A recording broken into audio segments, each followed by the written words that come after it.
never forget the way the forest felt that night, like it was watching me without moving. It started out normal enough, just me taking my usual trail after work, thinking the chill in the air was nothing more than autumn settling in. The trees were dense, their branches scratching against each other like old bones. I could hear the wind shift, carrying a faint rustling that sounded almost like whispering, but I told myself it was just the leaves. I had my flashlight, but I didn't turn it on right away. The fading light of dusk was still enough to see the path, and I liked the way the shadows stretched long across the dirt, making everything seem quieter, slower. My footsteps sounded too loud, like I was intruding on something that usually stayed hidden. That's when I first noticed it, the snap of a twig, just off the trail. I froze, holding my breath, telling myself it was a deer or some small animal. But then the sound came again, closer this time, and it wasn't quick like a rabbit hopping. It was deliberate, careful, pacing in rhythm with my own steps. I told myself I was imagining things. People hear things in the dark all the time, but my chest had started to tighten and my breathing felt shallow. I tried to whistle, softly, just to remind myself I was alone, but the whistle caught in my throat. The forest went silent then, like it was holding its breath too. I turned my flashlight on. The beam cut through the trees, and for a moment, there was nothing. Just the dark trunks, the swaying branches, and the fading light of the sky. I laughed nervously to myself, telling myself I was being paranoid. But then I saw it, a shadow, just at the edge of the light, shifting between the trees. Too tall to be a deer, too still to be a person, at least at first. I blinked, and it was gone. I kept walking, faster now, trying to convince myself it was nothing. But every time I looked back, I thought I saw movement just out of the corner of my eye. The shadows seemed to stretch toward me, following me, leaning in. My heart was hammering, my hands sweaty and shaking as I gripped the flashlight like it could somehow protect me. I tried to tell myself that I had seen too many horror videos, that fear was twisting reality. Then I heard the whispering, just a faint, almost imperceptible hiss, like someone breathing in my ear but not close enough to touch. I froze again. My flashlight flickered just once, and for a second, I thought I saw the shadow closer, crouched low, watching me. My instincts screamed at me to run, but something in the quiet, in the way the forest wasn't moving, wasn't alive, made me step forward instead, almost hypnotized. And that's when I felt it. Eyes, not behind me, not even in front of me, everywhere, pressing against the back of my skull, on my shoulders, crawling over my skin. I couldn't tell if it was real, if it was in my head, but the panic hit me like a wave, and I finally started running. Branches clawed at my face, roots threatened to trip me, and the whispering grew louder. I swear, I could hear my own name being drawn out in the wind, soft and careful, as if someone or something was learning how to say it. I don't remember how long I ran before I finally found the edge of the forest. The street lights of the nearby town were a halo, a thin ribbon of safety. My chest hurt, my knees were bleeding, but I didn't stop until the forest was behind me. I looked back once, and the shadows at the tree line seemed to pulse, like the forest itself was breathing. Then it all went still again. I told myself it was over, that it had just been my imagination. But I couldn't shake the feeling that something had left the forest with me, something that had been waiting for me to leave. I thought leaving the trees behind would end it, that once I was back on the street, the terror would fade. But as I walked toward my car, I realized something was wrong. The air felt heavier, thicker, like the scent of damp soil and decaying leaves had followed me. I could hear it almost under my own heartbeat, a faint rustling, soft enough that anyone else would call it nothing. But I knew it was too deliberate, too patterned to be random. My phone was in my pocket, and I pulled it out, hands shaking, desperate for light, for connection, for proof that I wasn't losing my mind. The screen lit the street in a small circle, and for a moment, everything looked normal. The houses were quiet, the street lights flickering softly. But then I saw it. At the edge of the light, just beyond the reach of the phone, something moved. Not fast, not like a person running, but sliding, like it was gliding over the asphalt without feet touching the ground. I froze, my breath catching. The shape was dark, featureless, taller than any human should be. And then I realized it was mimicking me. Every step I took, it seemed to take one too, just at the corner of my vision. I tried to shake it off, telling myself I was tired, my mind playing tricks after being alone in the forest. But when I turned a corner, I caught its reflection in a car window. It wasn't a reflection, it was behind me, its head tilted just slightly, like it was curious, studying me. I ran to my car, fumbling with the keys, the shadow sliding closer with every heartbeat. My own heartbeat was deafening in my ears, my lungs burning. I got the door open and slammed it shut, locking it as quickly as I could. The interior light of the car illuminated nothing, but I could feel it outside, pressing, waiting, patient. I wanted to drive away, but my hands were trembling so badly I could barely hold the wheel. And then I heard it, the whispering again. This time it wasn't distant. It came from the vents, from under the seats, from everywhere at once, a hissing chorus of my own name. I tried to start the engine, my hands fumbling with the keys, and for a moment I thought it had stopped. Then the whispers got louder, and I realized the shadow was no longer outside. I could see its outline against the dashboard, impossibly dark, impossibly still. It didn't move, not really, but it was there, watching, waiting. I shut my eyes, telling myself to wake up, to breathe, to move. When I opened them, the shadow had vanished. The car was empty. The street was empty. Everything looked normal, but I knew it hadn't gone. I could feel it in the smell of the air, in the way the leaves on the trees outside shivered, even though there was no wind. And I knew, deep down, that if I went back, even for a second, the forest would take me again. That's the thing about it. You can leave, but it doesn't leave you. Not really. I tried to convince myself that night that it had all been my imagination. I told my friends I had spooked myself after a long day. I even laughed about it a little. The kind of laugh that's meant to cover up how shaken you really are. But deep down, I knew the truth. I hadn't imagined it. That forest, it had marked me somehow. The days that followed were subtle at first. I would glance out the window and catch a shadow moving against the trees at the edge of the road, even though it was broad daylight. The wind sometimes carried whispers, faint but unmistakable, like the echoes of my own voice being returned with a delay. At night, I would wake up to the sound of leaves crunching softly outside my window, even though my apartment was on the 3rd floor. My heartbeat would spike, my body tense, and when I looked outside, nothing was there. But I knew it was. I stopped taking walks altogether, but the feeling didn't go away. Sometimes I'd be cooking or watching TV, and I'd see the dark shape at the corner of my vision, just for a moment, always gone when I looked directly. It was patient, quiet, like it had all the time in the world. Then one night, I woke up to my bedroom door creaking open. I don't have a pet. No one else lives here. My hands shook as I reached for the flashlight I kept on the nightstand. I shined it toward the door. Nothing. The hallway was empty, silent, except for the faintest rustling, almost like the sound of leaves shifting in the wind. I told myself to wake up, that it was a dream, but I could feel it in the air, pressing against me, patient, waiting. I left my apartment for a while after that. I stayed with friends, hotels, anywhere with people, anywhere with light. But every time I closed my eyes, I saw the forest, the shadows moving, the whispering of my name, the eyes that were everywhere and nowhere. And every time I thought I was safe, I realized it wasn't about being in the forest anymore. It had found a way to leave it, to follow me, to wait.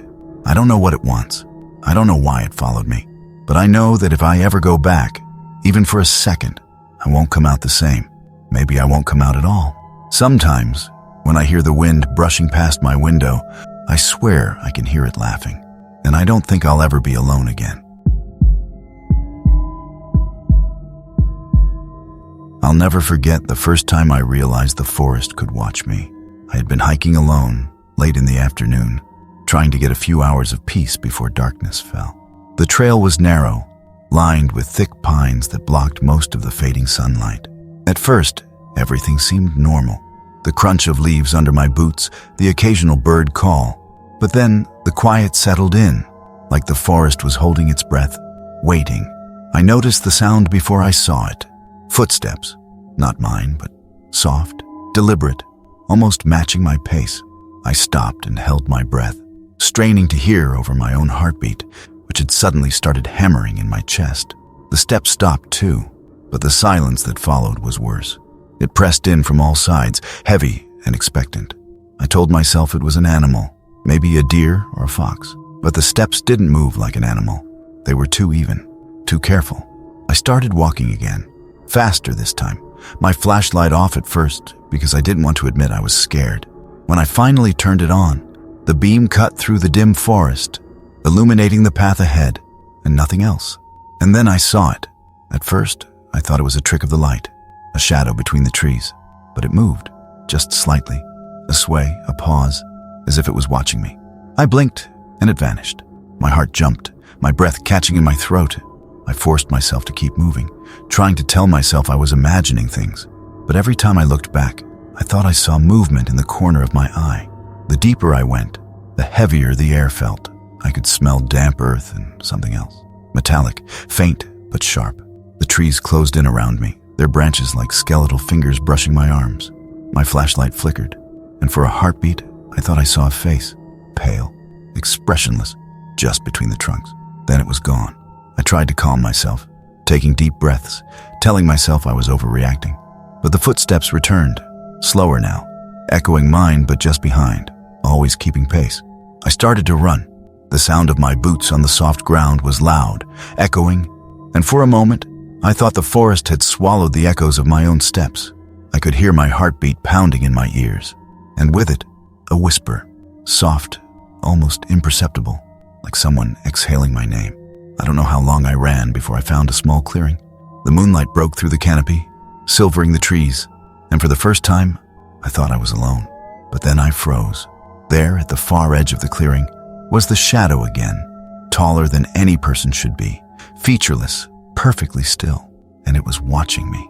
I wanted to turn and run, but something rooted me to the spot, a cold awareness that whatever it was, it had been waiting. I forced myself to move, taking slow steps toward the edge of the clearing, trying not to look away from the shadow. Every nerve in my body screamed at me to run, but something about it held me there, watching, waiting. My flashlight trembled in my hand, the beam cutting uneven lines through the trees. The shadow didn't move, but I could feel it shifting somehow, just at the edge of my vision. Then I heard it, a faint whisper, so low I thought I might be imagining it. My name, drawn out, careful, almost hesitant. I spun in a circle, heart hammering, shining the light everywhere. Nothing. The forest was silent except for the whisper. Repeating again, coming from all directions at once. Panic set in. I started running, branches whipping against my face, roots trying to trip me with every step. The trail I thought I knew seemed to twist, changing in ways that didn't make sense. One moment I was on the narrow dirt path, the next I was surrounded by thick underbrush, the trees pressing closer, darker. The whispering grew louder, sharper, like it was all around me now, inside my head. My lungs burned, my legs shook, but I couldn't stop. And then I saw it again, closer this time, gliding between the trees. No face, no features, just a darkness that seemed to absorb the weak moonlight. It moved with me, matching my pace without effort. My heartbeat was deafening, my thoughts scattered, and I realized that no matter which way I turned, the shadow was always there, just behind, just beyond, watching. I tripped over a root and fell hard, scraping my palms and knees. The flashlight rolled away, and darkness swallowed me. I lay there, gasping, too terrified to move, too afraid of what I might see if I looked up. And then the whispering was right next to my ear, soft and deliberate, brushing against my skin like a breath. I scrambled to my feet, eyes wild, and finally, in desperation, I ran blindly. The forest seemed endless, twisting in on itself, the trees like walls closing in.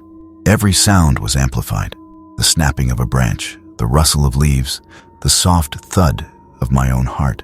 I felt like I was being followed, studied, hunted, and the longer I ran, the more certain I became that it wasn't just a shadow. It was something alive, patient, and far older than me. Eventually, I stumbled into another clearing, and for a moment, the forest seemed to let me breathe. Moonlight spilled across the ground, silvering the grass, and for the first time in hours, I thought maybe I had lost it. But then I heard it, the footsteps, behind me, following, slow and deliberate, pacing in rhythm with my own. I realized then that the forest hadn't let me go. Not really. And whatever it was, it didn't plan to.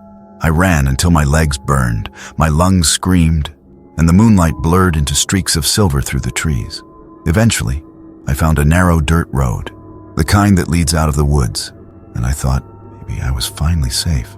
My chest heaved, my hands trembled, and I kept looking over my shoulder, expecting that shadow to appear at any moment. But the road was empty, quiet. I told myself it was over. I even laughed a little, shaky and nervous, telling myself I had let fear twist reality. But as I walked to my car, headlights in the distance, I realized something was wrong. The air felt thick, almost cloying, carrying the faint, metallic scent of the forest I had left behind. I could still hear it, the soft whispering, so faint I almost convinced myself it was the wind, but it followed me, just under my awareness, crawling along my skin. I got into the car, locked the doors, and started the engine, shaking so badly I could barely see. For a moment, everything seemed normal. But then, in the rearview mirror, I saw it, or thought I did, a dark shape lingering at the edge of the forest. Impossibly still, impossibly patient. I blinked, and it was gone. Driving home, I couldn't shake the feeling that something had left the forest with me, something that didn't belong in the city. Shadows seemed longer, darker, reaching at the corners of my vision. At night, I hear whispers, soft and careful, calling my name from empty corners. My sleep is restless, filled with dreams of trees that bend impossibly, branches that brush against my face when no wind moves them. I haven't gone back, and I don't plan to, but sometimes, when I'm alone, I can feel the weight of it, the forest pressing in on me, reminding me that it didn't let me leave. And I wonder quietly, in the dark of my apartment, whether it ever will. Because the thing about that forest is this: I didn't just walk through it. It walked with me out. I'll never forget how quiet the forest was that night. The kind of quiet that presses against your ears and makes every little sound scream. I had gone out for a short hike, later than I should have, just to clear my head.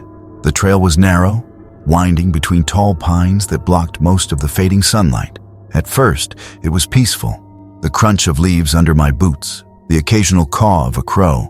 But then the quiet started to feel wrong. It started with a faint sound, barely noticeable at first. A snap of a twig somewhere behind me. I stopped, frozen, my heartbeat spiking. The forest held its breath. I waited, telling myself it was just a deer or maybe a raccoon. But then I heard it again, slower this time, deliberate. Footsteps, not running, not scampering, but careful, pacing, almost matching my own. I tried to keep moving, but my chest was tight, my breath shallow. Every nerve in my body screamed that I was being watched. I turned on my flashlight, the beam cutting a narrow path through the trees, but it revealed nothing. The shadows between the trunks seemed to stretch unnaturally, bending toward me. I laughed, a little too loudly to tell myself I was imagining it. But the laughter caught in my throat when I realized the footsteps hadn't stopped. I started walking faster, almost running, and that's when I heard the whispering. So soft I thought I was imagining it at first, just a hiss carried on the wind. My name, spoken slowly, carefully, as if someone had learned it for the first time. I spun around, shining my flashlight in all directions. Nothing. The trees were still, the trail empty, but the whispering continued, faint, patient, wrapping around my mind. The deeper I went, the heavier the air became. I could smell wet earth, decaying leaves, and something else I couldn't place, metallic and sharp. My flashlight flickered once, and for a brief moment, I thought I saw a figure between the trees, just a shadow, taller than it should have been, perfectly still. Then it vanished. My stomach twisted, my heartbeat thundered, and I realized I couldn't tell if my fear was making things real or if the forest itself had become something alive, watching me. I kept moving, faster now, branches scratching my arms, roots trying to trip me, but every time I glanced back, the shadows seemed to shift. And then I felt it, a presence, not behind me, not even in front, but all around. Something patient enough to wait while I ran, to learn my pace, my breathing, my fear. I ran until my lungs burned and my legs felt like they were going to give out, but the forest didn't let me escape. Every step I took seemed mirrored by something just beyond my vision. My flashlight beam danced across the trunks, illuminating nothing, but I could feel the dark watching me, moving with me. Then I heard it again, the whispering, closer this time, almost like it was right behind my ear. My name, drawn out slowly, patient, careful. I spun in a circle, the beam of light cutting jagged lines through the darkness. Nothing. The forest was empty, or at least it looked empty, but I knew it wasn't. Branches clawed at my face and arms as I pushed through the underbrush, roots snagging my boots, slowing me down.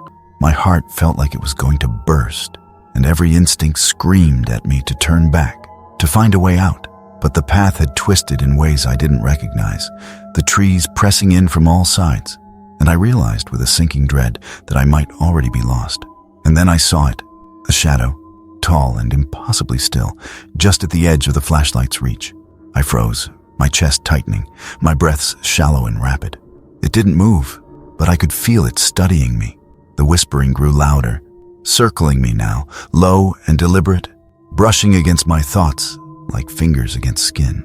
I stumbled backward over a root, catching myself just in time, and the shadow was closer, not walking, not running, just there, gliding almost, patient, silent. I tried to scream, but nothing came out. My mind raced, heart hammering, every rational thought drowned in panic. I ran again, blindly, stumbling over roots, branches slapping against my arms and face. Eventually, I burst into a small clearing, and for a brief second, the moonlight spilled across the ground, silvering the grass. I thought maybe I had lost it, but then I felt it. The same patient, pressing presence just beyond the circle of light. The whispering was everywhere now, inside my head, coaxing, calling, patient. I backed away, slowly, knowing I couldn't stay in the clearing forever. Every instinct told me to run, but I realized something terrifying. No matter where I went, the feeling followed. Every shadow seemed to stretch toward me, every rustle of leaves, like a breath in the darkness. And I knew, deep down, that this forest didn't let people leave unmarked. I stumbled toward the edge of the clearing, heart pounding, lungs on fire, hoping for any sign of the trail that would take me out. The moonlight lit a narrow path, and for the first time in what felt like hours, I thought I might make it. But the forest wasn't done with me. The whispering returned, louder now, insistent, as if the trees themselves were speaking. My name again, slow, careful, deliberate. I spun around, flashlight shaking in my hands, and caught movement at the edge of the light. The shadow was there, taller than a person, featureless, gliding just beyond the trees. I froze, and for a moment, I couldn't breathe. Then I ran. Branches tore at my jacket, roots snagged my boots, and every step felt like the forest itself was pulling me back. The shadow followed, patient, unhurried, matching my pace without effort. I screamed into the night, but no sound carried. The forest swallowed it all. Finally, I broke through the tree line and onto a dirt road. Streetlights flickered in the distance, a small circle of safety. I ran toward them, trembling, bleeding, desperate for life outside the forest. I looked back once, and the shadow wasn't there. The road was empty, quiet. I thought maybe I had escaped, but I was wrong. Even now, weeks later, I feel it. In the corners of my vision, a movement that isn't mine. In the wind outside my window, whispers I can't explain. Shadows that stretch too long, reaching at the edges of rooms. I tell myself it's paranoia, but sometimes, late at night, I hear footsteps pacing behind me, slow and deliberate, matching my own. The forest didn't stay behind. It came with me, and I'm not sure if I'll ever be free of it. Sometimes, when I close my eyes, I see those trees, endless and dark, and I hear my name carried on the wind, patient and waiting. And I know one day, if I'm not careful, it will find me again. I'll never forget the way the forest smelled that night, damp and heavy, with a hint of something metallic that made my stomach turn. I had decided to take a short hike after work, later than I should have, just to clear my head. The trail was narrow, lined with thick trees that blocked most of the fading light, and for the first few minutes, everything felt normal. The sound of leaves crunching under my boots, the occasional bird call, even the way the wind moved through the branches. It all seemed ordinary. Then the quiet changed. It got heavier, like it was pressing against my ears, making every little sound stand out. I heard a snap behind me, soft but distinct. My heart jumped, my chest tightening. I told myself it was a deer or maybe a branch giving way under its weight. But then it happened again, slower this time, and I realized the sound was deliberate. Footsteps, not quick, not frantic, but careful, pacing, matching my own. I froze, listening. The forest held its breath. My own heartbeat felt deafening, echoing in my chest, and my breathing became shallow. I wanted to call out, to say something, but my voice caught in my throat.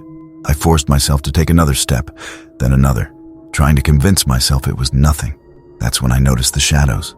Between the trees, in the corner of my vision, they moved, just slightly, almost like they were studying me.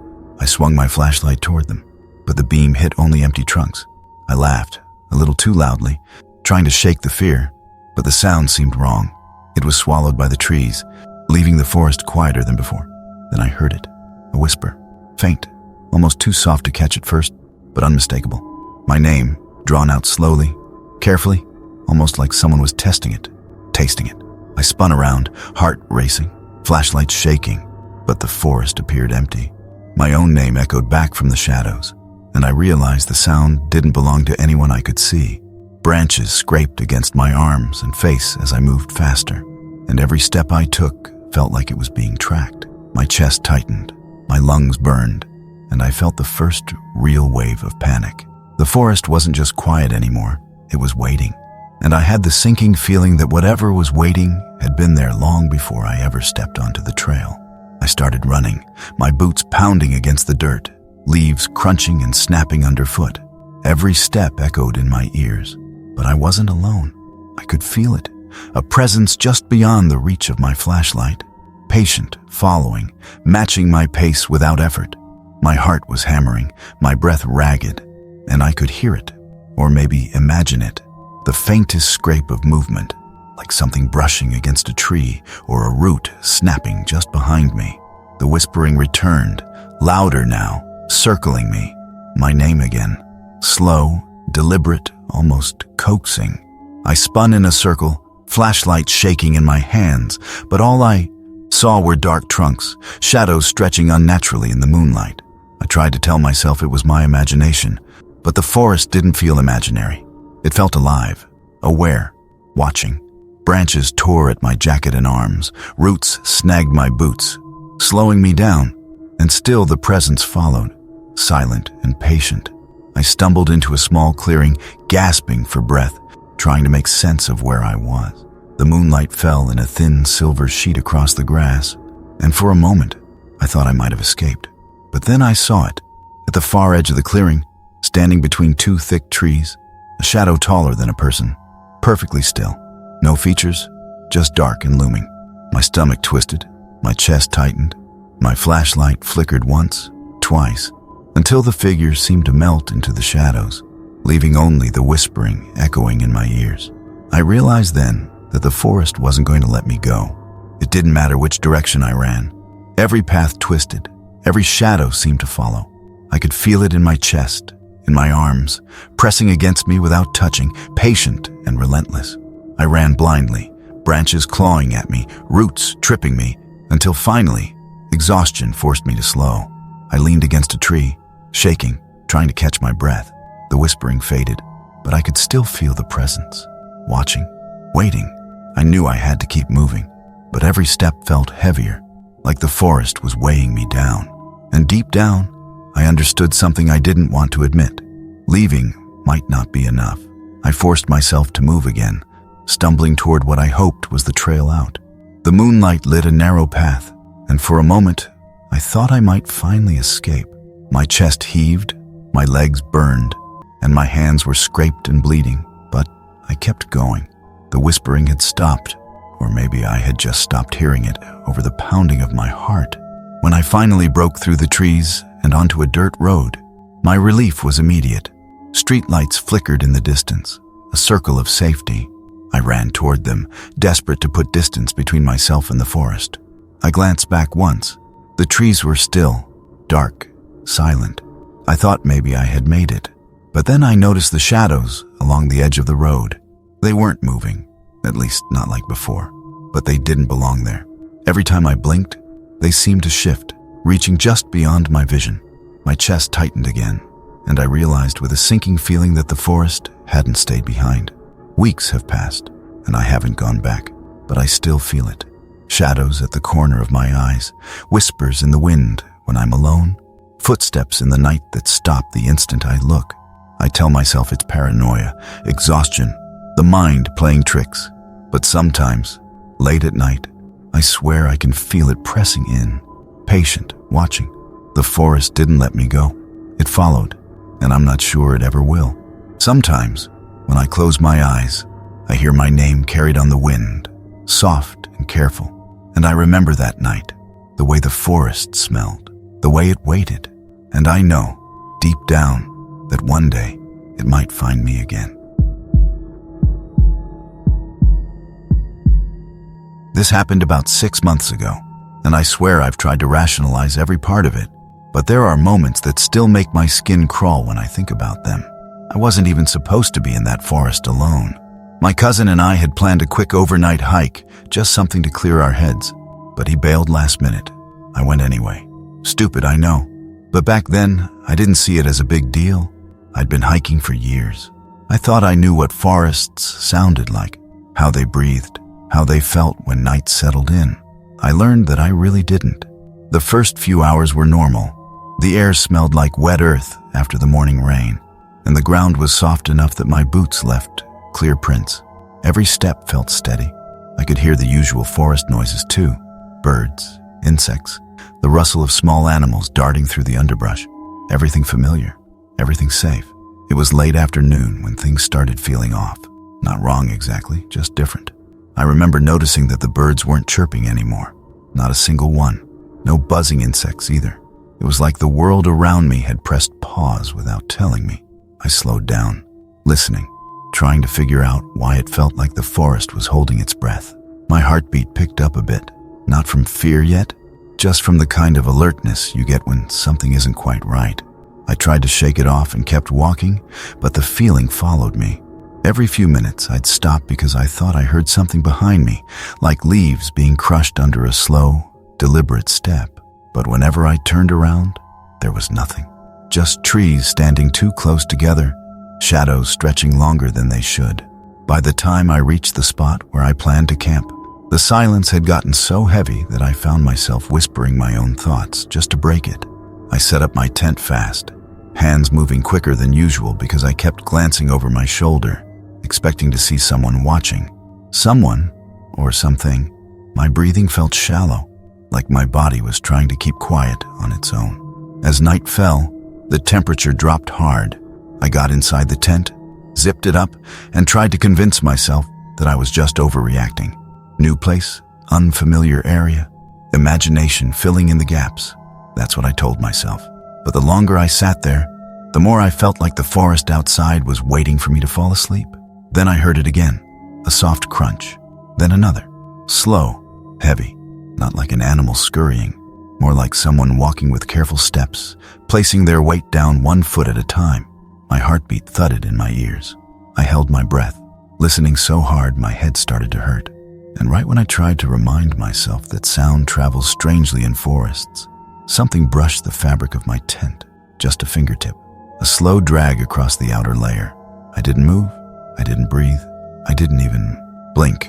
I just sat there, my whole body frozen, while something outside traced the curve of the tent like it was deciding where to press next. I don't know how long I stayed completely still, but my legs had gone numb, and my fingers were trembling without me realizing it. I kept waiting for the sound to come again, for that soft drag across the fabric, but nothing happened. Just that same awful silence, thicker than before. My ears were straining for any clue, any hint that I wasn't alone, but the forest had gone back to holding its breath, like it was listening too. I finally worked up the courage to inch toward the zipper just a little, not to open it, just to make sure it was closed all the way. Even that tiny movement made the tent rustle, and it sounded way too loud in the stillness. I froze again, heart pounding hard enough that I was sure whatever was outside could hear it. My mouth had gone completely dry. Every inhale felt tight and shaky, and I could feel my pulse in my throat. A part of me kept trying to come up with normal explanations. Maybe it was a branch falling. Maybe the wind shifted. Maybe some animal brushed against the tent out of curiosity. I told myself all of that, but none of it fit. The touch I felt wasn't clumsy or random. It was slow, direct, intentional, time-dragged. I don't know if it was 10 minutes or an hour, but eventually, the forest noises came back. First, a single chirp from somewhere far away, then the faint buzzing of insects, then leaves rustling like something small was hopping through them. It should have calmed me, but instead, I felt sick, like the forest had been waiting for something to finish before it let itself breathe again. I stayed awake for hours, staring at the roof of the tent, flinching at every shift of the wind. At some point, exhaustion dragged my eyes shut, even though fear kept my mind wide awake. It must have been close to dawn when I finally drifted into this weird half-sleep, the kind where you're not sure if you're dreaming or just trapped in your own thoughts. That's when I heard the whispering. At first, it blended in with the breeze, soft enough that I thought it was just the wind threading through the branches. But the longer I listened, the clearer it became. It wasn't the wind. It was voices, not loud, not even fully formed, just these faint murmurs circling the tent, too low for me to understand. I couldn't tell how many. Maybe 2, maybe more. They were close, moving slowly, like whoever was speaking was walking around me in a slow, deliberate loop. My breath hitched. I could feel every hair on my arms rise. I didn't move. I didn't dare. My eyes stayed shut because I knew if I looked toward the walls of the tent and saw shadows, I'd lose my mind. The whispering went on for what felt like forever. Sometimes it got so close, it felt like someone was leaning right next to my ear through the thin fabric. Then all at once, it stopped. No fading away, no footsteps, just gone like someone had flipped a switch. I waited and waited. I must have counted my own breaths 100 times, trying to convince myself I was imagining it. But then I heard something that erased any doubt. A single exhale right behind my head, warm enough that I felt it through the tent wall. I don't think I've ever sat up so fast in my life. My hands were shaking so badly I fumbled with the zipper 2 or 3 times before I actually got it open. I didn't even think. I just needed to get out. I burst out of the tent into the cold gray light of early morning, spinning around to look behind me. There was nothing. No footprints in the mud except my own. No broken branches. No sign that anyone had been near me at all. The forest looked completely normal, calm, almost peaceful, which somehow made my stomach twist even more. I kept turning in circles, scanning between the trees, waiting for something to move. Nothing did. My breathing was uneven and sharp, like my lungs couldn't keep up with the panic still crawling across my skin. I tried to tell myself that I'd imagined everything: sleep deprivation, anxiety, the way sound echoes weirdly at night. I repeated those excuses over and over while I packed up my tent with clumsy, frantic hands. But right when I lifted the tent to shake off the dirt, I froze. There were marks on the back side of the fabric, the part that had been behind my head. Long, thin streaks, too straight to be from branches and too shallow to be claw marks. They looked like someone had dragged their fingers lightly down the material. 5 of them, perfectly spaced. My throat tightened. I didn't even bother wiping the mud off my boots. I just grabbed my pack and started walking fast, almost jogging, glancing behind me every few seconds. The forest felt different in daylight, but not in the comforting way it should have. It felt like it was watching me leave, like whatever had been outside my tent was still nearby, just far enough away that I couldn't see it. The whole hike back I kept hearing things that made me speed up. A crunch behind me when I wasn't moving, a shift in the trees when the air was still. At one point, I swear, I heard that same low whisper just for a second, like it slipped out before catching itself. Each time my heartbeat spiked so hard, I felt dizzy. When I finally reached the trailhead, I didn't stop. Not until I was in my car with the doors locked and the engine running. Only then did I let myself breathe all the way out. Even now, thinking about it, my chest feels tight, like the air in that forest never fully left my lungs. I told myself I'd never go back there, but here's the part I haven't said out loud to anyone. 2 nights after I got home, I woke up to that same sound from the forest, a slow drag of fingertips across the fabric of my bedroom curtain. I got up, heart hammering, and pulled it aside. There was no one there, but when I looked down at the window glass, there were streaks, 5 of them, perfectly spaced, I keep telling myself I must have missed them before, that they were always there, that it's nothing. But every night since then, when the house gets quiet, I swear I hear leaves crunching outside my window. Slow, heavy, one step at a time, and I'm starting to think the forest didn't want me to stay. I think it wanted to follow me home. I still don't understand how something can feel wrong before you even realize you're in danger. But that's exactly what happened to me out there. This was last year, late autumn, when the nights were cold enough that your breath fogged even before sunset. I'd gone out to the forest near my uncle's old cabin to clear my head. I'd stayed there plenty of times growing up, but I hadn't been back in almost a decade. I guess nostalgia made me think it was a good idea to go alone for a weekend. I keep telling myself that if I'd just waited for someone to come with me, none of this would have happened. The forest looked almost the same as I remembered. Same narrow dirt trail leading away from the cabin. Same tall trees that leaned together overhead like they were whispering to each other. The only real difference was the quiet. When I was younger, I remembered birds everywhere. Crickets, frogs, that constant forest chatter that makes you feel like the place is alive. But this time, it felt like the whole area was holding a long breath. I tried not to think too hard about it. I unpacked my bag inside the cabin, set everything down, and just listened to the floor creak under my boots. It was an old building, the kind where the wood swells with the cold, and every step feels like it echoes a little too far. The light bulb in the living room flickered when I turned it on, making the shadows jump across the walls. I joked to myself that it felt like the place was trying to warn me off. I wish I'd taken the hint. Around dusk, I went for a short walk on the trail. The air smelled like wet leaves and smoke from the old fire pit outside. I could hear my footsteps clearly, every crunch of the ground beneath me. It was so quiet that my own breathing sounded loud. I remember slowing down midway just because something felt off. Not danger, not fear. Just this strange awareness that I wasn't as alone as I thought.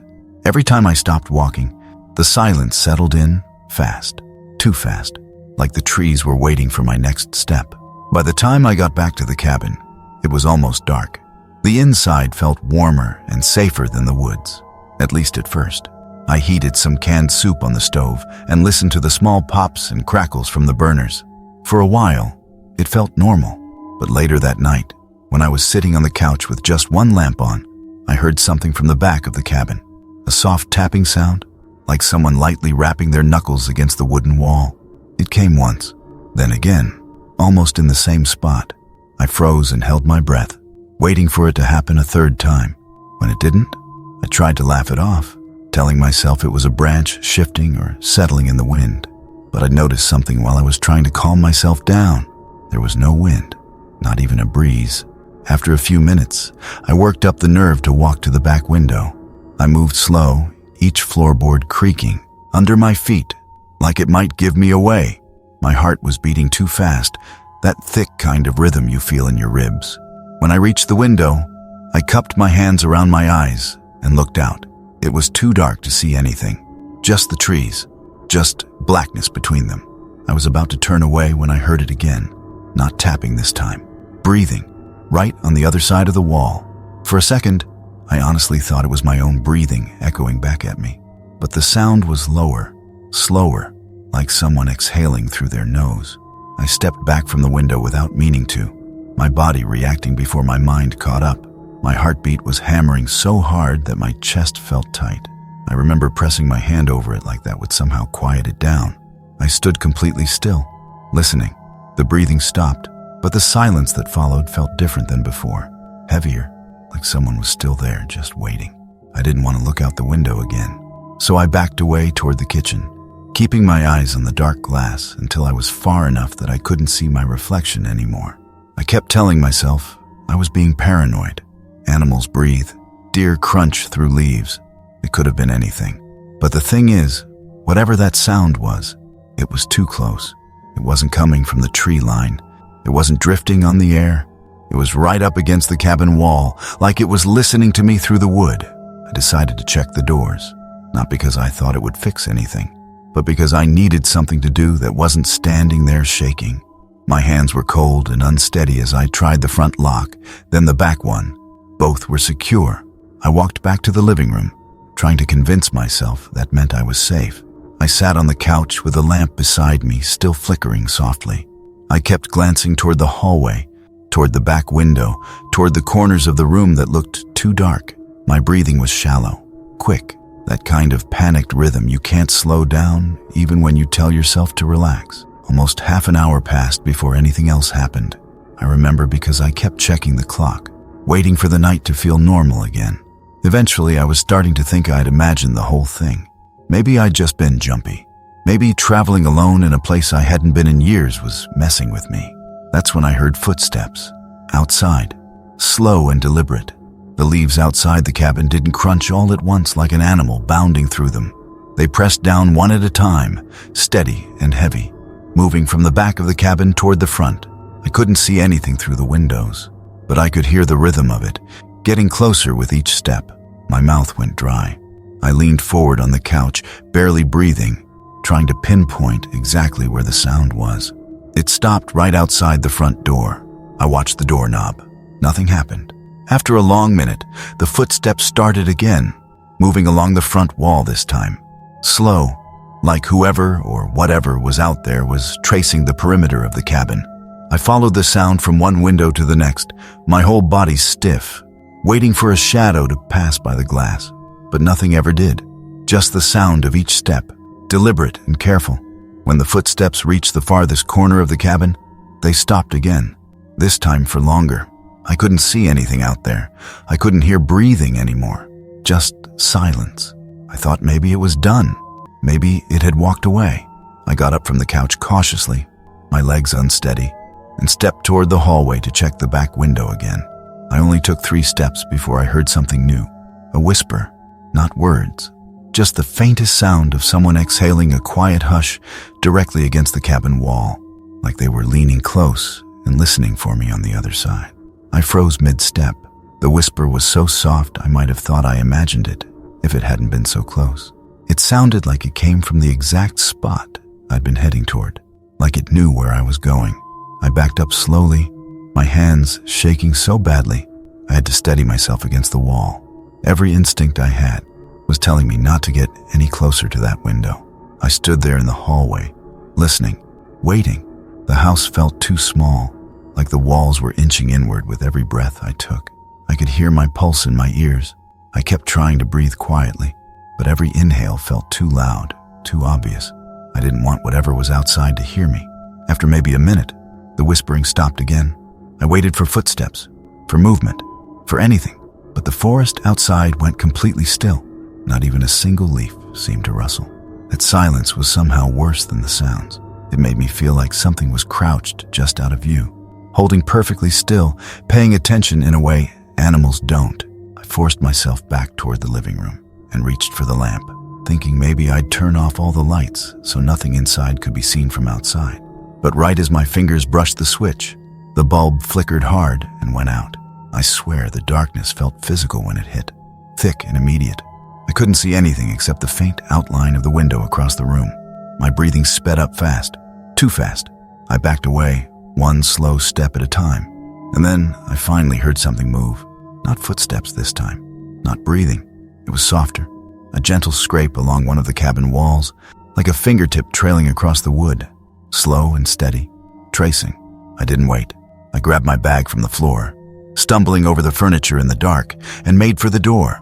My hands fumbled with the lock, and for a split second, I thought it wouldn't turn. When it finally clicked open, a cold rush of forest air hit me, and for some reason that made my panic spike even harder. It felt colder than it should have, like the temperature had dropped only in that exact spot. I bolted outside and didn't look back. I didn't think, didn't listen, didn't try to understand what was behind me. I just ran. The forest floor was soft and uneven, and every few steps I slipped on wet leaves, catching myself with shaking hands. I kept expecting to hear footsteps chasing me, or branches snapping, or whispering right behind my ear, but there was nothing. Just the sound of my own frantic breathing and the thud of my heartbeat. I didn't stop until I saw the faint glow of the road through the trees. When I reached my car, I threw the door open, got inside, and locked it without even shutting it properly at first. My hands were trembling so badly that I dropped the keys twice before I finally got the engine started. I didn't look at the cabin again, not once. I drove all the way home with every light on in my car, checking the rearview mirror so often that my eyes hurt. For a long time after, I convinced myself it had to be an animal. The forest does weird things at night. Sound travels strangely. Old cabins creak in ways that can trick you. I held on to those explanations like they were lifelines. But 2 weeks later, when I finally got the courage to unpack the bag I'd grabbed in the dark, I found something that made me stop trying to explain anything. The outside of the bag had a long streak of mud across it, thin and straight. Too thin for branches, too straight for an accident. It looked exactly like a finger had dragged across it. And the worst part is, I didn't fall. I didn't lean against anything. I didn't brush past any trees when I ran.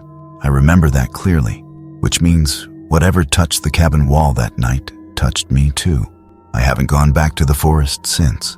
But sometimes, late at night, when the house gets completely still, I swear I hear that same soft scrape along the siding, like it's trying to figure out which wall I'm standing behind. I don't tell this story often, mostly because every time I think about it, my hands start shaking the way they did back then. But tonight feels quiet enough, dark enough, that maybe I can finally get it out. This happened last year, in a forest I had hiked dozens of times without ever feeling afraid. I knew the trails by heart. I knew where the ground dipped, where the branches hung low, and where the creek made that soft, echoing sound between the rocks.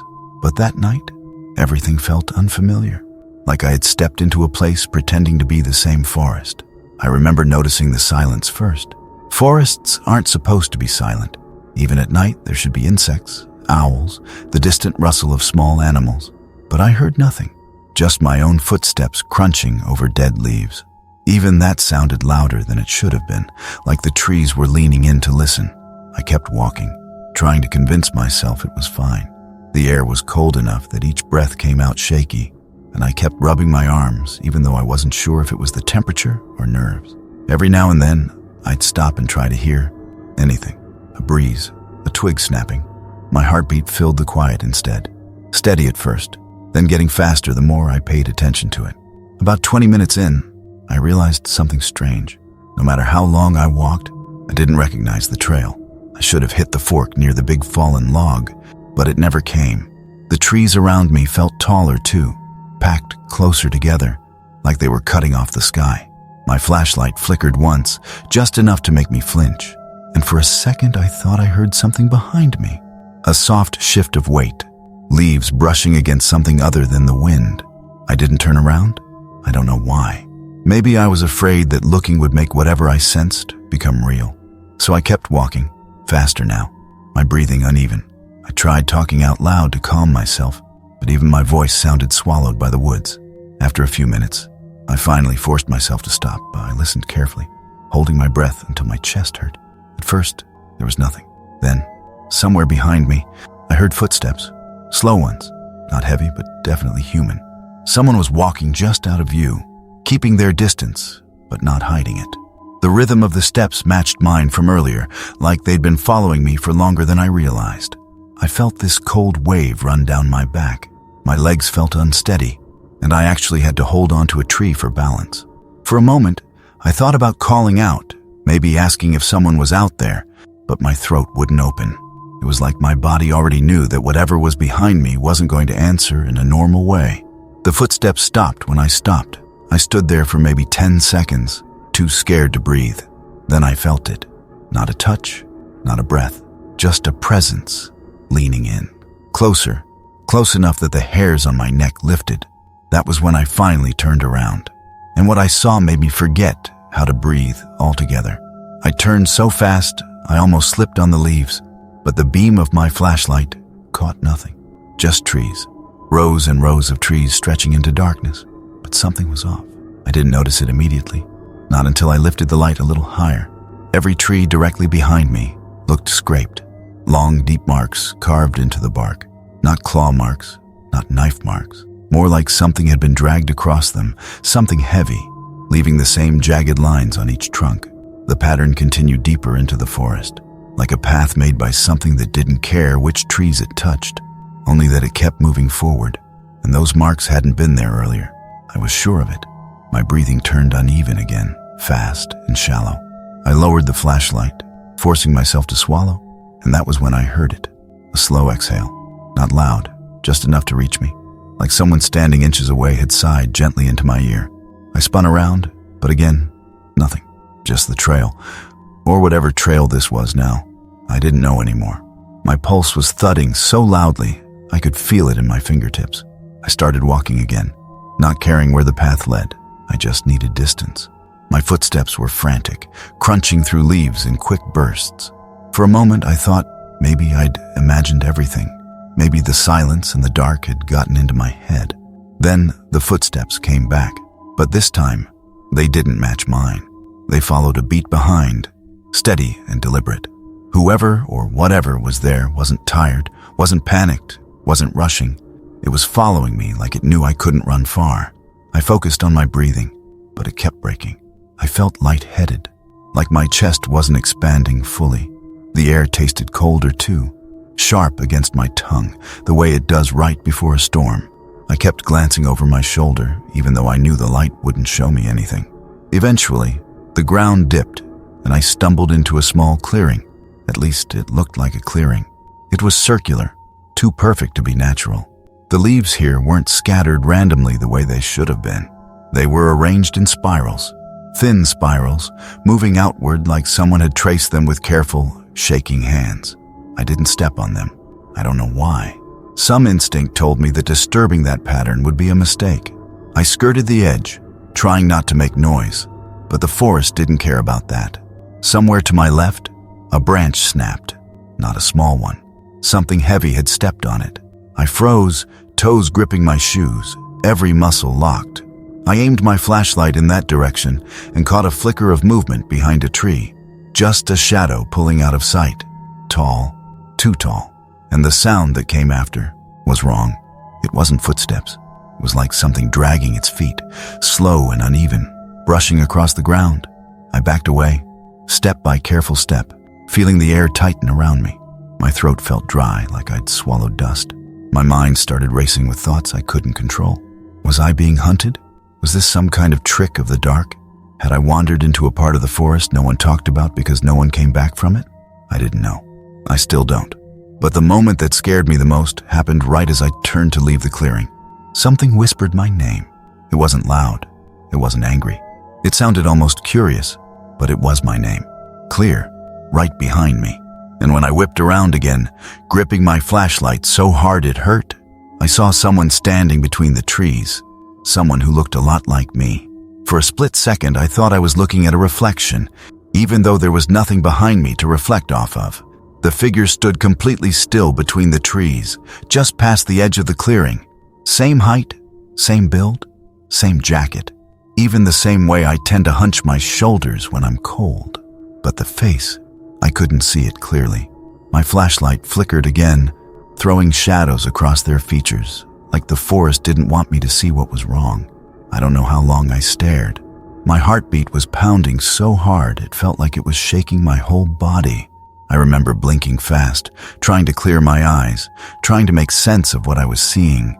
My breathing grew uneven, short, quick gasps that felt too loud in the stillness. The figure didn't move, not even a twitch. I tried taking a quiet step back, but the leaves beneath my heel crackled loudly. The moment the sound broke the air, the figure tilted its head at this unnatural angle, slow and smooth like it didn't have bones.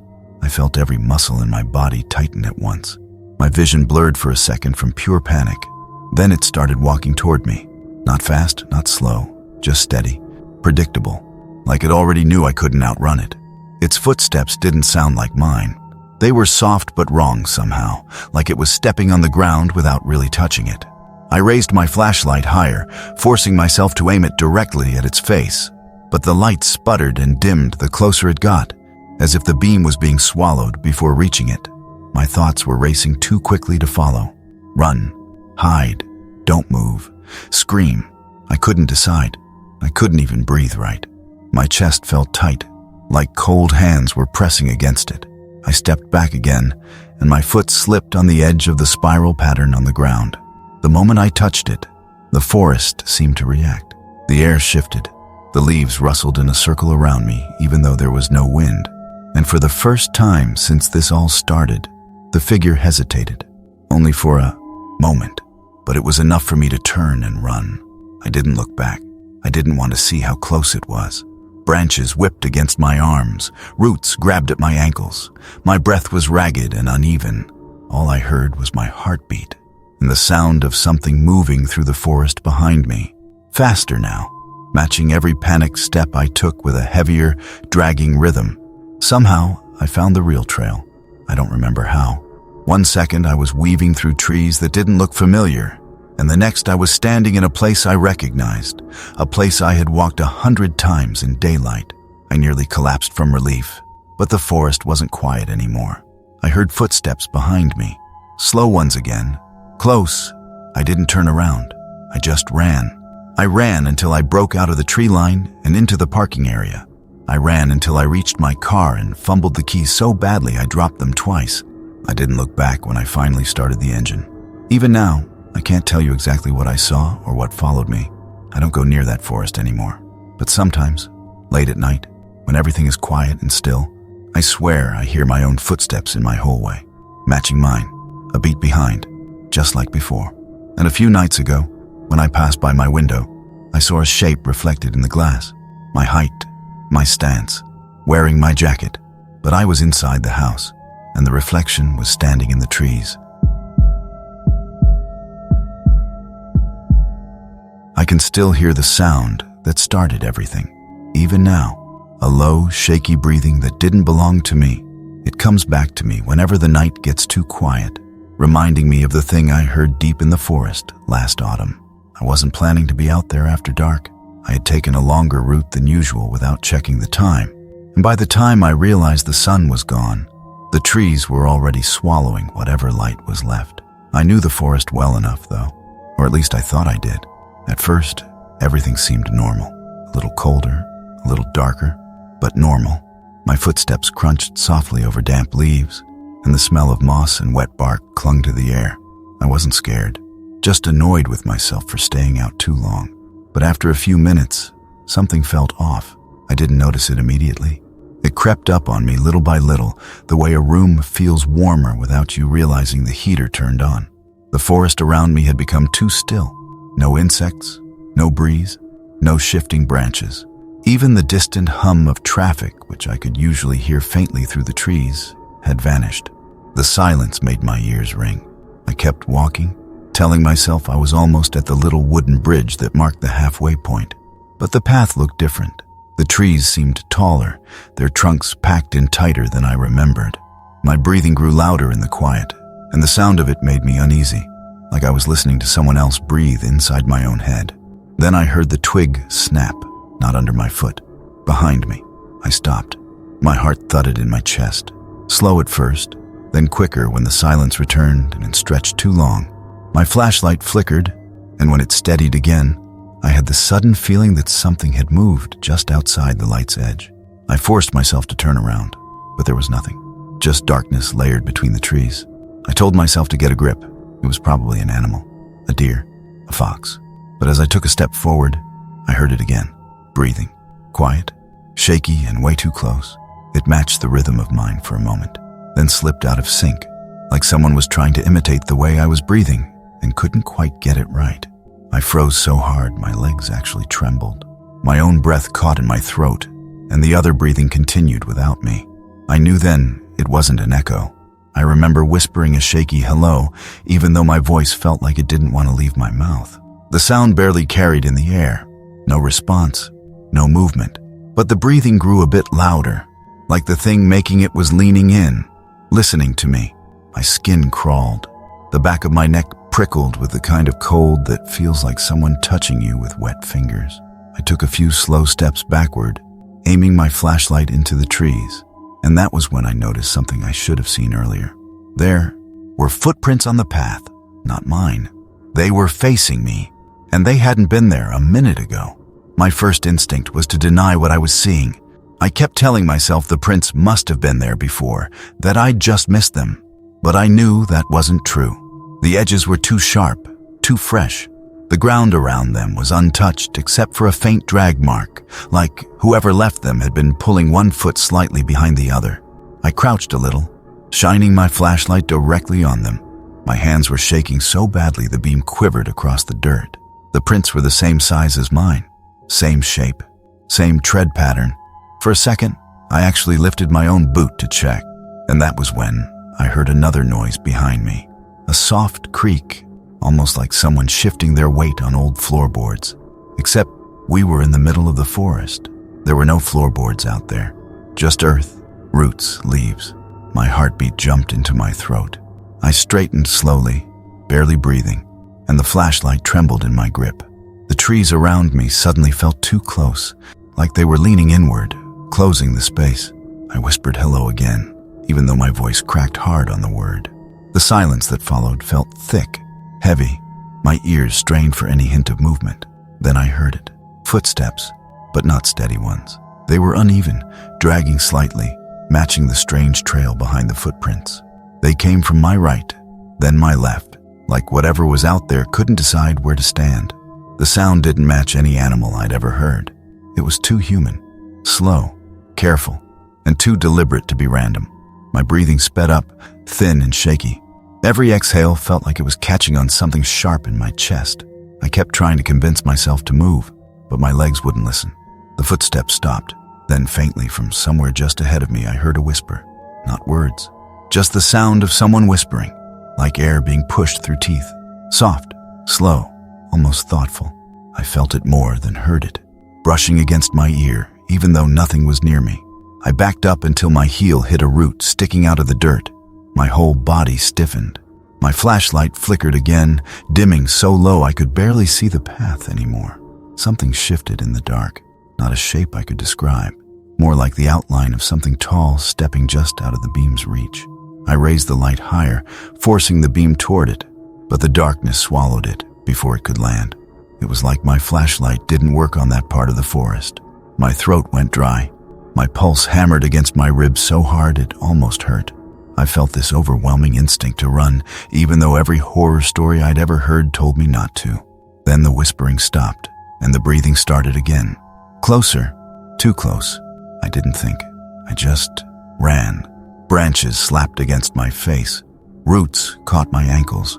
The flashlight bounced wildly in my hand, lighting the trees in broken flashes that made everything look warped and wrong. I kept glancing over my shoulder, even though I couldn't see anything behind me. But the footsteps followed. Faster now, less careful, like whatever it was had stopped trying to hide the sound. I could hear it gaining on me.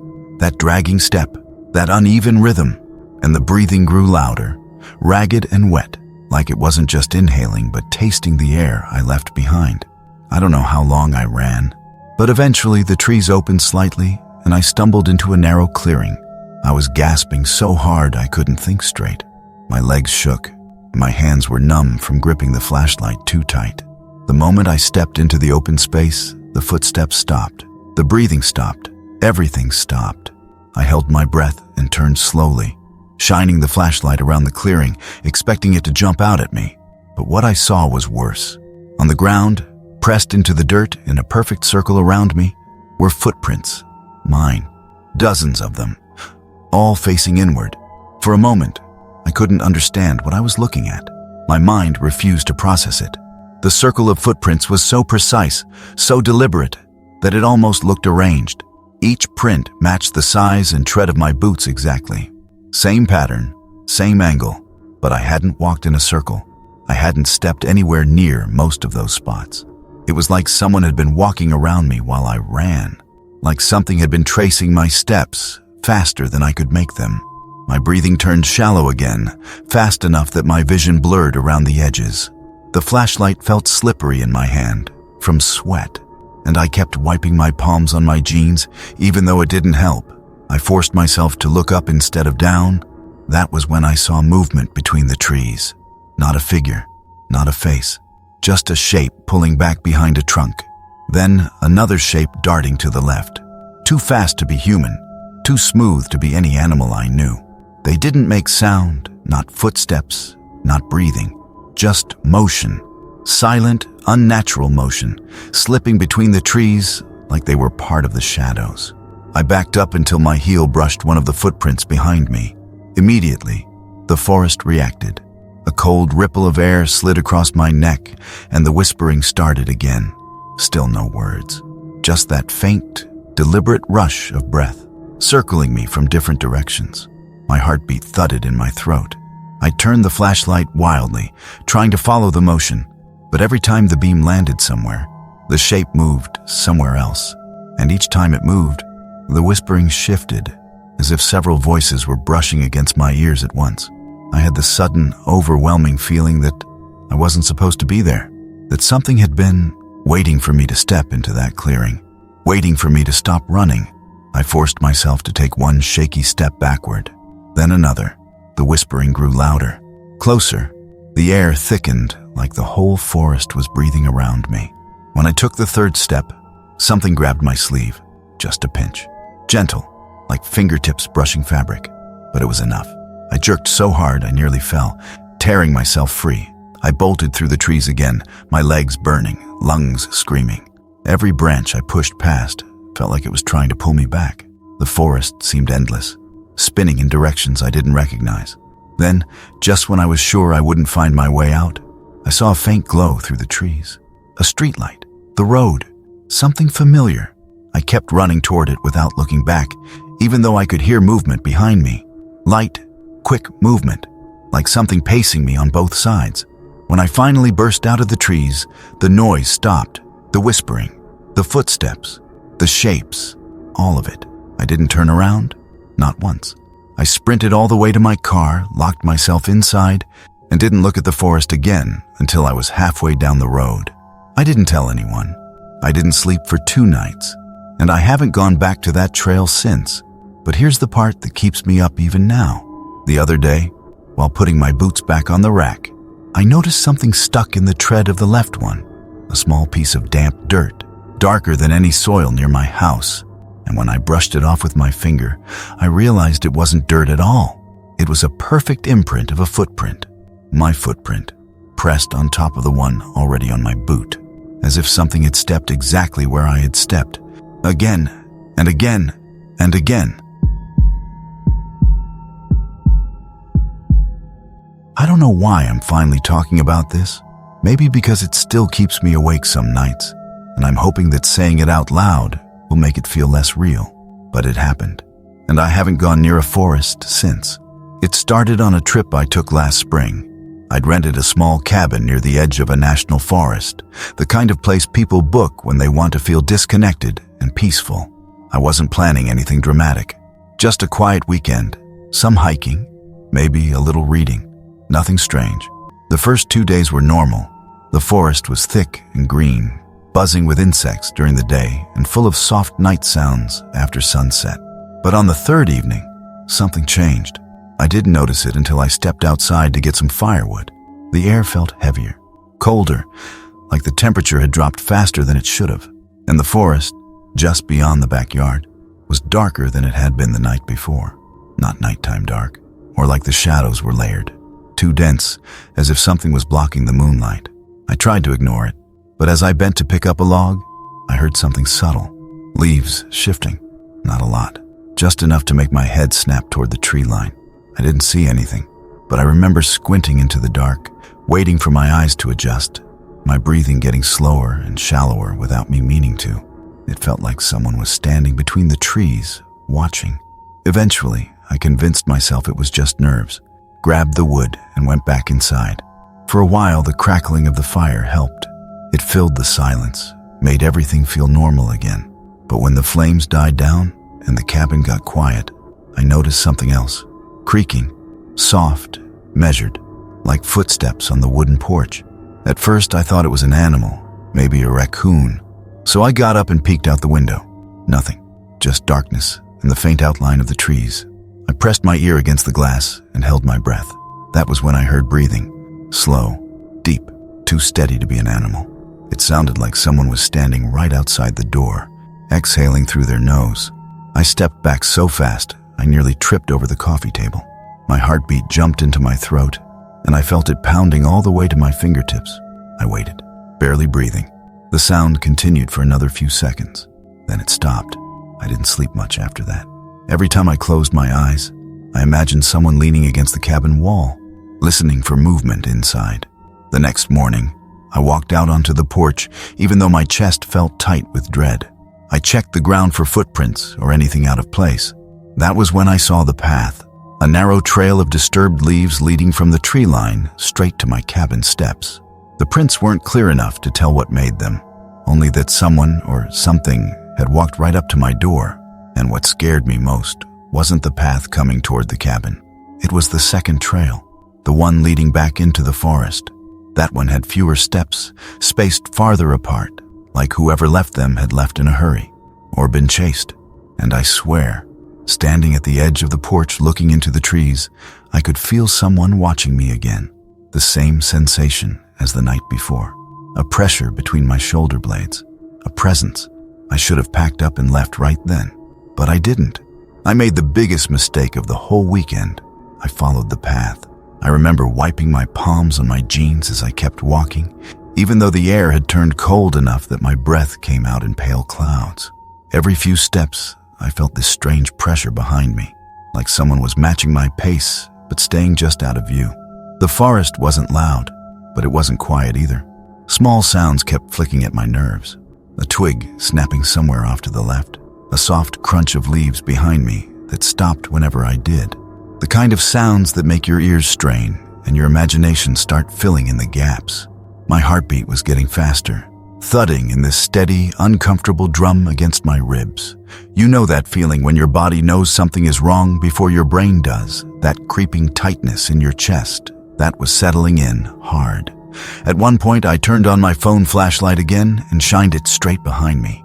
Just trees. Nothing moved. But the moment I turned back around, I heard this faint exhale right behind my ear. Not a breeze, not branches, an actual breath. I whipped around so fast that I almost dropped my phone, but again there was nothing. Just that narrow trail and the woods stretching out in every direction. My breathing got shaky enough that I kept having to swallow between breaths, trying not to completely lose it. The air felt heavier the deeper I went, like the forest itself was pressing in. Even the ground seemed softer under my feet, as if the soil didn't want to hold my weight. The trail eventually curved around a huge old tree, and that was when I saw it. Not a person, not an animal, just a figure, a dark shape standing between the trees about 30 feet ahead of me. It didn't move, didn't tilt its head or shift its weight. It was just there. The shape was tall, thin, almost unnaturally still, as if it had been carved right out of the darkness itself. My flashlight didn't reach far enough to show any details, but I could make out the silhouette clearly. I froze so hard I felt my muscles lock. Every instinct in me screamed to run, but my legs wouldn't move. I don't know how long I stood there staring at it, trying to convince myself it was just a trick of shadows. Maybe a tree. Maybe my eyes were just tired. But then it stepped forward. One slow, controlled step. No sound. No crunch of leaves. It was like its foot didn't touch the ground at all. I heard myself whisper, "What do you want?" even though my throat felt so tight that the words barely came out. The figure didn't answer. It just took another soundless step. I don't remember making the decision to run. My body just did it. I spun and bolted so hard the flashlight nearly flew from my hand. I kept hearing something behind me. Not footsteps exactly, more like a shifting of weight. A softness moving fast over the forest floor. Every time I looked over my shoulder, I saw nothing but darkness, but I could feel the presence getting closer. That warm pressure on my back, that breath again brushing the side of my face, even though no one was next to me.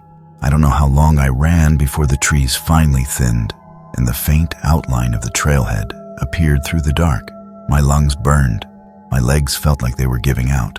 But I didn't stop. Not until I reached the open space near the parking area. And that was when I realized something that made my stomach drop even harder than seeing the figure. There had been no wind all night, not even a breeze. But the moment I stopped running, I heard the trees behind me swaying, leaves rattling, branches shifting like something large was moving between them, something that had followed me all the way out. When I finally forced myself to turn around, the forest was still again, completely still. But someone had left footprints on the trail behind me, and they didn't look like mine. I stood there staring at those footprints, trying to convince myself they were just mine, overlapping in some weird pattern. But they weren't shaped like my boots at all. They were narrower, longer, almost like someone had been walking on the very tips of their toes, pressing down just enough to leave an imprint, but not enough to break the leaves underneath. It didn't make sense. Nothing about that night made sense. My breathing still hadn't slowed. Each inhale felt shallow, like the air was too thin. I kept listening for something coming out of the trees, half expecting that figure to step into the dim moonlight. But the forest just sat there, quiet in a way that didn't feel natural, like it was holding its breath with me. I made myself walk to my car, though I kept looking over my shoulder every few steps. My keys were shaking in my hand so badly I dropped them once, and when I bent down to pick them up, I swear I heard someone whisper right next to my ear. Just a single word that I couldn't understand, like the tail end of a sentence spoken too softly to catch. I didn't check. I didn't look around. I just got in the car, locked the doors, and started the engine. Driving away didn't help. The entire road back to town was surrounded by trees, tall ones that leaned over the asphalt like they were trying to close in on me. My headlights kept catching shapes in the branches. Maybe animals, maybe nothing at all. At one point, I saw something move along the tree line, keeping pace with my car for a few seconds before veering off into the dark. My hands were gripping the wheel so hard my knuckles hurt. When I finally got home, I went straight inside without looking behind me. I didn't sleep that night. I kept thinking about the breath I felt, the soundless footsteps, the way that figure moved toward me like gravity meant nothing to it. I tried to tell myself it was stress or exhaustion or a trick of shadows. But every time I closed my eyes, I saw that silhouette stepping forward, slow, calm, like it knew I had seen it and didn't mind. The next morning, I checked my clothes, my phone, anything to confirm I had imagined the whole thing. But there was one thing I couldn't explain. On the back of my shirt, right along the fabric between my shoulder blades, there were 2 long marks. Not scratches exactly, more like pressure lines, as if someone had pressed their fingertips there and dragged them down. The skin underneath was sore for days. I haven't gone back to that forest since. I don't think I ever will. But sometimes at night, when everything is quiet and the house settles, I hear that same soft exhale behind me. Not every night, just often enough that I know it isn't the house itself. I don't have proof of what followed me out of the woods. I don't have a name for it. I don't even like telling this story because every time I do, I swear I feel that cold pressure on my back again, like something is still standing just a little too close. And sometimes, when I wake up in the dark, I find leaves on the floor beside my bed. Damp ones from a forest I haven't stepped foot in for years. I still don't know how to talk about what happened without my voice shaking a little, but I'll try. It started on the night I decided to take a shortcut through the old pine forest behind my cousin's place. I'd walked that trail plenty of times in daylight, but never after sunset. The sky was already fading when I stepped onto the path, and I remember thinking it would take me maybe 20 minutes to get home. Just 20 quiet minutes under the trees, but the forest felt different that night. The air was colder, heavier. Every sound echoed too far, like the trees were hollow. My footsteps crunched softly over the pine needles, and each time they did, something about the rhythm felt wrong, like I could hear a second set of steps following a half beat behind mine. At first, I told myself it was just the echo or maybe some animal keeping its distance, but my chest tightened anyway. I didn't want to turn around. I don't know why, but the thought of looking back made my breathing go thin. A little farther in, I noticed the light changing. My phone flashlight flickered the way old bulbs do when the power is about to go out. I held it tighter, trying to keep it steady, but my hand was shaking and I could feel my heartbeat pulsing up into my fingers. I listened again. My steps, the echo, and then, just for a second, something else. Something soft, like someone exhaling right behind me. I stopped. The forest stopped with me. No wind, no branches shifting, nothing. I could hear my own pulse in my ears. I told myself not to turn around, that I was just imagining things, but something about the back of my neck felt exposed, cold, like someone was standing inches away, watching. I finally forced myself to keep walking, but I picked up the pace.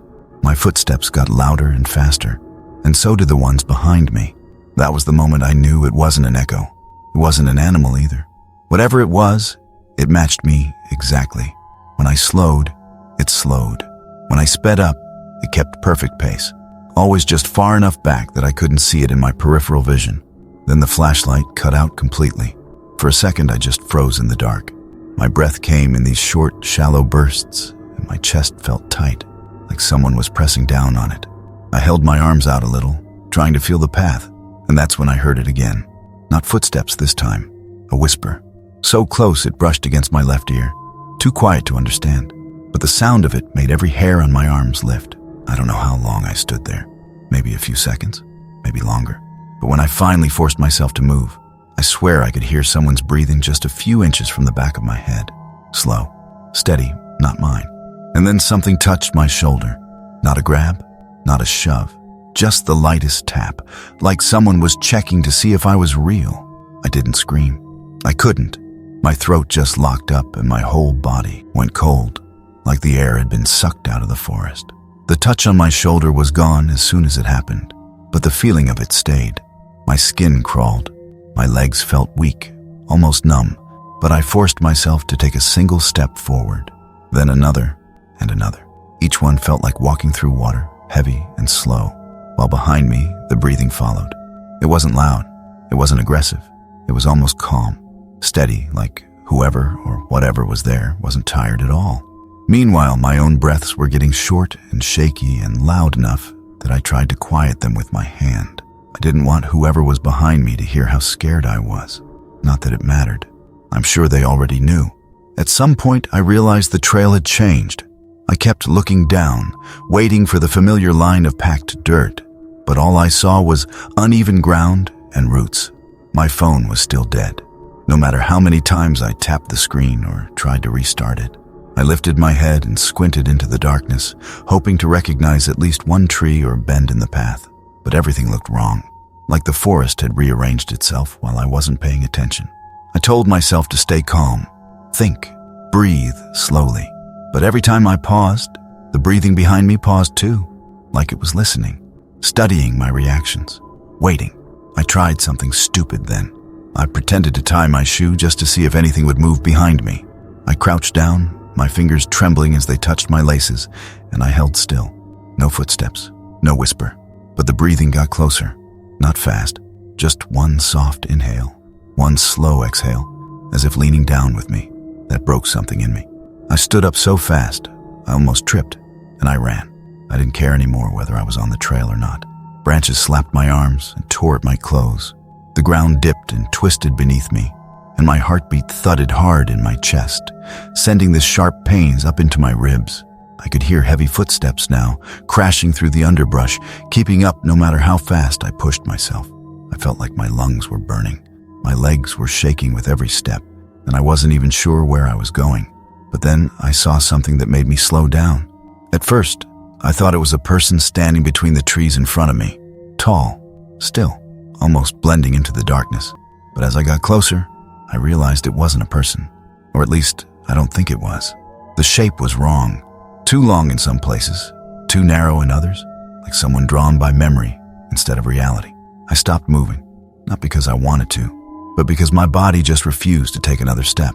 The forest around me was silent again. Even the footsteps behind me had stopped. I could hear only one thing now, my own pulse thudding in my ears.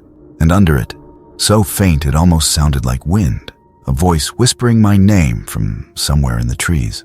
Hearing my name, whispered in that forest, did something to me that I still can't fully explain. It wasn't loud. It wasn't angry. It sounded almost familiar, like someone I used to know, someone trying to gently get my attention. That somehow made it worse. I felt this mix of dread and confusion tighten in my stomach, and my legs started shaking so hard I thought they might give out. The shape standing ahead of me didn't move, not even a little. I tried to convince myself it was just a tree or the shadows messing with me, but my eyes kept catching the outline of what looked like a shoulder or the tilt of a head. Every part of me wanted to turn and run, but I didn't trust what might be behind me either. The breathing I'd heard earlier had stopped, but I could feel something there, not touching me this time, just waiting. My thoughts started spiraling. What if I called out? Would something answer? Would it move? Would it come closer? My throat felt dry, and when I finally managed to whisper hello, it came out so soft, I wasn't sure if I'd actually said it aloud.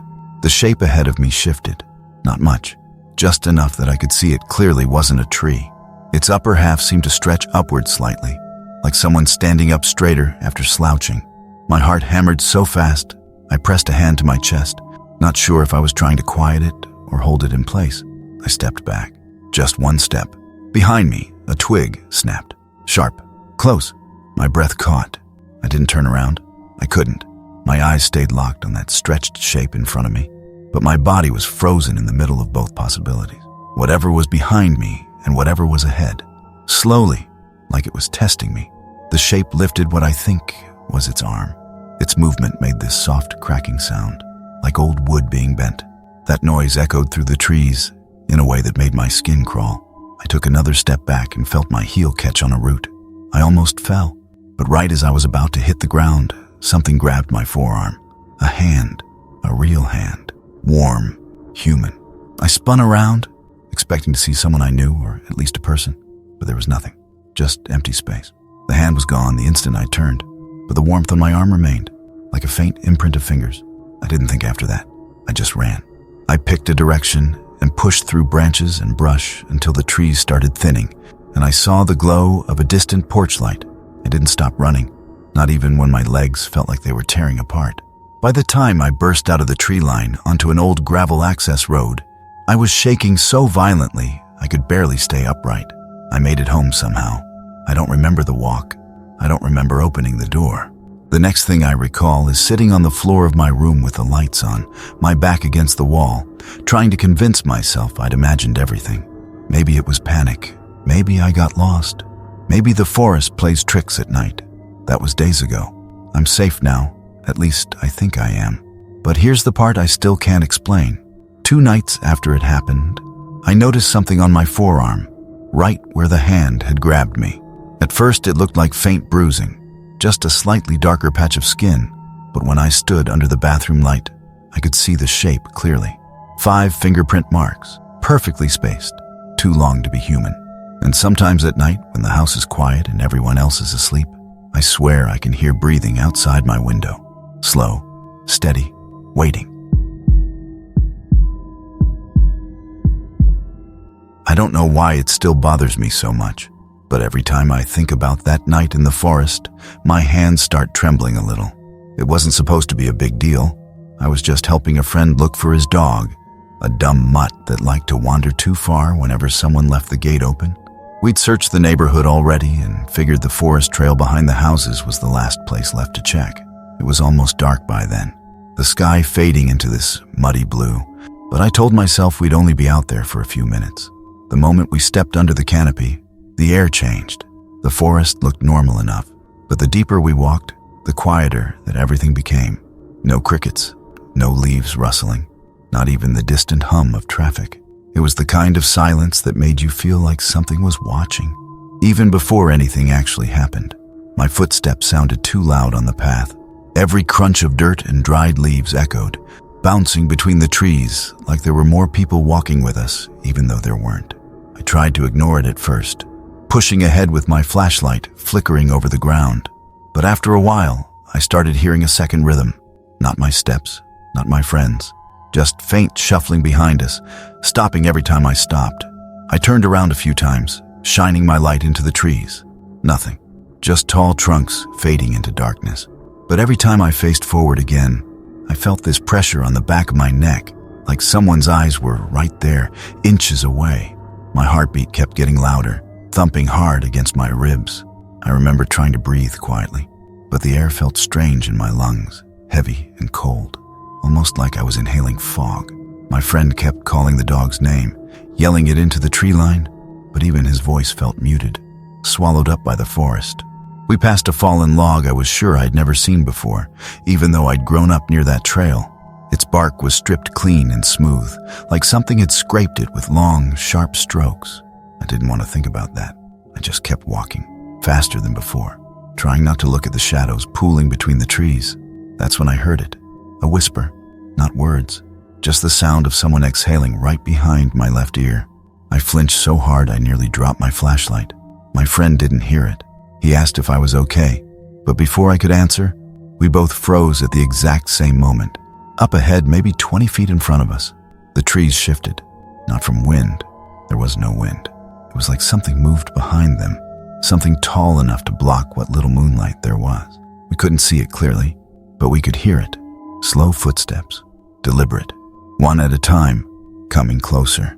My breathing started shaking uncontrollably, and I could feel sweat running cold down my back. We didn't talk. We didn't make a plan. We just stood there, listening as the footsteps grew louder, crunching the dry ground in this slow, steady rhythm. Then my flashlight flickered, once, twice, and went out. For a second, I didn't move. I couldn't. My whole body felt locked up, like my muscles had forgotten how to work. The darkness in that forest wasn't normal darkness either. It felt thick, almost physical, like the kind you could reach out and touch. My breaths came out short and uneven, and every time I inhaled, I swear I could smell something faintly rotten drifting from the direction of those footsteps. My friend whispered my name, barely audible, and that tiny sound somehow made everything worse. The footsteps had stopped, completely. No shifting, no breathing, nothing. The silence was so absolute that it made my ears ring. I raised my hand slowly, trying to shake my flashlight back to life. Nothing. My fingers felt numb from how tightly I was gripping it. I kept my eyes fixed on the direction of the path ahead, even though I couldn't see more than vague outlines of tree trunks. Every second felt stretched and heavy, like time was slowing down just to force me to listen. And that's when it happened. A single step, not behind us this time, but to our right. Close. So close I could hear whatever it was pressed down on the dried leaves. My chest tightened instantly. I turned my head just slightly toward the sound, moving as quietly as I could. Another step. This one was even closer and deep, like something with real weight. My friend grabbed my arm, and I felt him trembling. I wasn't any better. My heartbeat was pounding so hard it made my hands shake. I tried to swallow, but my throat was dry and tight. Then a faint glow appeared ahead of us. Just this tiny pale light between two trees. It didn't flicker like a flashlight or a phone screen. It glowed steady, soft, almost like a lantern. For a moment, I felt relief. Maybe someone was out there. Maybe they'd seen the dog. Maybe this whole thing was just us freaking ourselves out. But then the light moved, not like a person carrying it. It slid sideways, smooth and effortless, passing between the trees in a way no human could walk. It stopped just far enough away that we couldn't see what was holding it, if anything was holding it at all. My breathing got faster. I could feel my pulse in my fingertips. My mind kept trying to make sense of the shape behind the light, but every time I thought I saw a figure, it shifted into something else. Taller, narrower, wrong. My friend finally whispered we should leave. He didn't say it loudly. He didn't say it confidently. It was more like a terrified breath shaped into words. I nodded, even though he probably couldn't see it. We took a step back. A branch snapped behind us, loud and sharp, like something had just come down hard on it. We froze again. My stomach felt like it dropped into the ground. Something was behind us, and something was in front of us, and neither of them sounded human. The pale light dimmed for a moment, then brightened, like it was breathing. With every pulse of that glow, I felt the air get colder. My skin prickled. My vision blurred for a second, and I had to rub my eyes because I thought I saw a long arm reaching from behind a tree.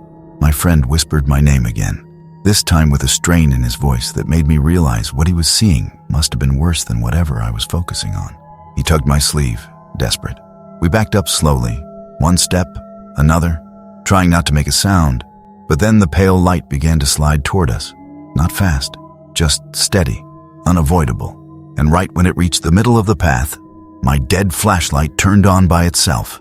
But instead of lighting the ground in front of me, the beam pointed directly behind us, as if someone else were holding it. I didn't want to turn around. Every instinct in my body screamed at me not to look, to just run blindly into the dark, even if it meant breaking my ankle or hitting a tree. But the beam of my own flashlight was shining over my shoulder, steady and unmoving, as if someone tall was holding it right behind me and aiming it down the path. My friend whispered, "Don't turn around." His voice cracked halfway through the sentence. I could hear him breathing fast, almost panicking. I tried to match my breathing to his. Keep it quiet, but every inhale felt like ice scraping down my throat. The forest stayed dead silent. Not a shift, not a breeze. Just the sound of our breathing and the soft hum of my flashlight. Then slowly, the beam began to rise. Not jump, not flick, rise. A smooth upward tilt, like the arm holding it was lifting higher and higher. The light moved past our shoulders, past our heads, then angled upward toward the branches above us. And that's when we saw it. Something was standing between the treetops, not perched, standing, as if the branches meant nothing to it.